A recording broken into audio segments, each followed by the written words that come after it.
थरे जणे मूर्तिकार गोटिए रास्तारे जाउथिला। रास्तारे चालू चालू से थकी पड़िला। से रास्ता कड़रे गोटिए गछ देखिला। से किछि समय सेही गछ मूलरे विश्राम करिबा पई स्थिर कला। सेठारे मूर्तिकार देखिला बहुत सुंदर सुंदर पत्थर सबु पड़ी रहिछि।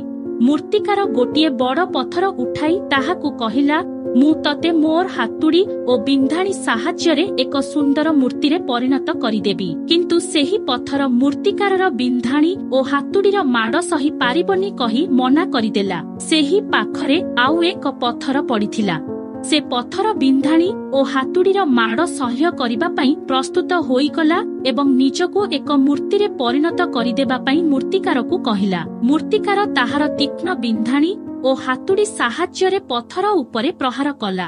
पत्थर बिंधाणी ओ हातुड़ीर प्रहारे बहुत क्षत विक्षत होई असह्य जंत्रणा अनुभव कला। तथापि सेही पत्थर कष्ट जंत्रणा को सह्य करि चलिला। शेषरे सेही पत्थर एक सुंदर मूर्तिरे परिणत होइगला। सेही मूर्ति को मूर्तिकार गछ मूलरे रखी सेठारु चलीगला।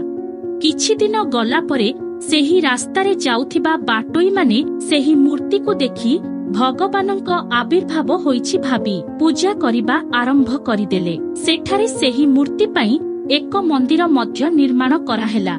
जेउ पत्थर मूर्तिकारर तीक्ष्ण बिंधाणी ओ हातुड़ीर प्रहार सह्य करि परिबो नाही बोली मना करिथिला, सेही पत्थर को आनी लोकमाने सेथिरे नड़िया भांगिबा पई मूर्ति पाखरे रखिले। प्रत्येक दिन बहु संख्यारे भक्त माने मंदिर को आसी सेही पत्थररे नड़िया बादाउथिले ओ सेही नड़िया पानी को मूर्ति उपरे अभिषेक करुथिले।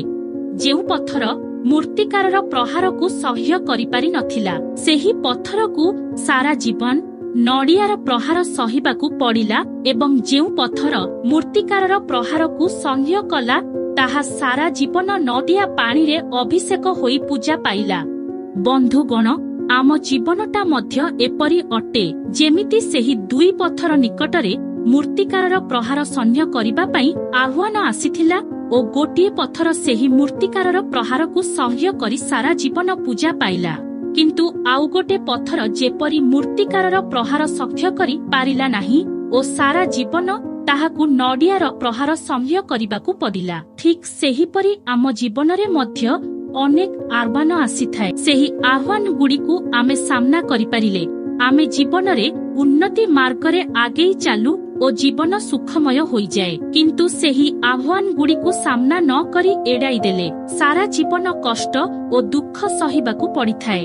मने रख, जीवन बंचिबा सहज होई नथाए। संघर्ष बिना केही महान होई नथाए। जे पर्यंत पड़े नाही हातुड़ीर माड, पत्थर मध्य भगवान होई नथाए।